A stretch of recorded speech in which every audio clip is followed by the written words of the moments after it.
Il faut vivre le mouvement par l'intérieur. Mais ici, il ne faut pas chercher l'art de vivre avec un raisonnement intellectuel. Toute recherche de confort matériel, même esthétique ou spirituel, est exclue.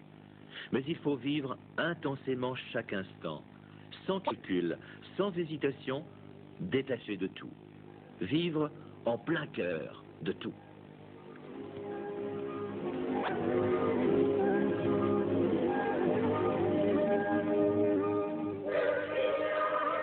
Le mouvement alors prend une autre dimension. Ce n'est plus un corps à corps, c'est un cœur à cœur. Aller vers l'avant et surtout, défense de stationner. Car le principe c'est de continuer. Lorsque nous arrivons à accepter avec objectivité toute la réalité, alors seulement la réalité peut être transfigurée. Et enfin, l'œuvre ou le mouvement peut jaillir spontanément. Le rapport du mouvement avec la nature n'est pas le miroir de l'âme humaine, mais c'est sa réalité objective qui est considérée. Il s'agit d'accepter son rythme et la maturation qu'elle permet. Simplement assis, le printemps vient, l'herbe pousse, le vent a cessé, les fleurs du cerisier tombent toujours. Comme le disaient les maîtres zen, il faut vivre comme on peint une calligraphie. Dès que le pinceau touche le papier, on ne peut plus tergiverser ni se reprendre. Il faut aller jusqu'au bout du travail.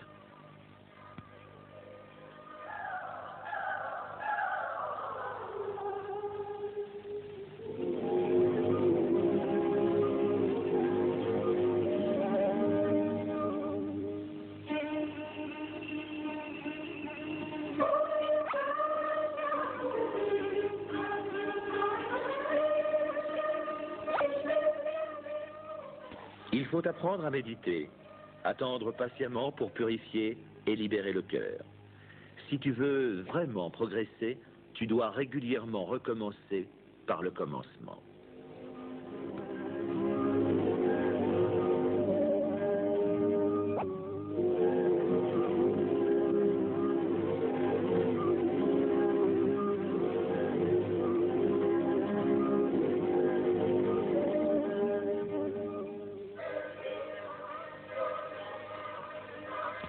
Entre la spontanéité première, non évoluée, qui est souvent désordonnée et décevante, il y a la spontanéité seconde, cohérente, avec un passage obligé de la pratique par la patience et acceptation des contrariétés de la vie, du matériau, du style. L'art du mouvement assume, intériorise ces contrariétés de la vie. Sa force éclate même d'autant plus, évidemment, quand les limitations sont grandes. Comme dans ce célèbre aphorisme zen, quand un oiseau crie, le silence de la forêt devient plus profond. Retrouver ce contraire complice, le cri est indispensable, le silence est aussi important.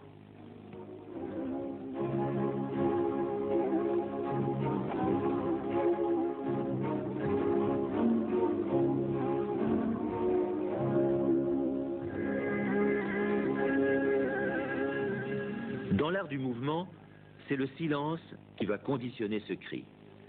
C'est pourquoi il est essentiel que le silence habite les pratiquants dans leur cœur pour que le geste devienne pur dans un espace cohérent.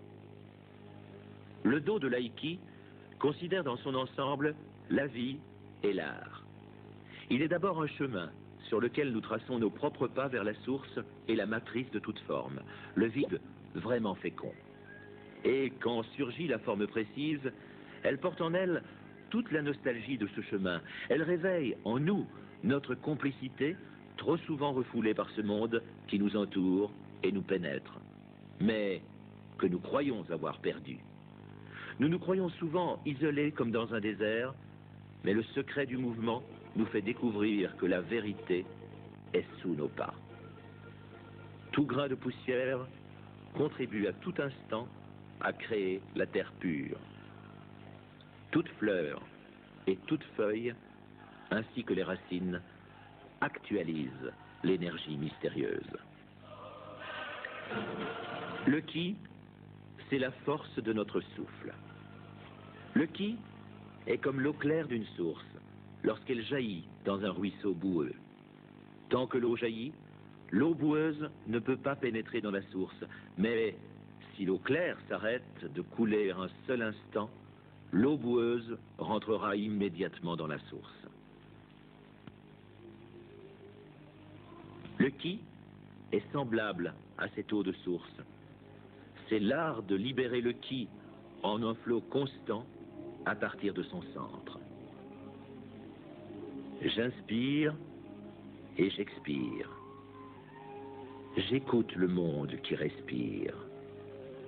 Dans le mouvement, j'écoute le souffle de l'univers.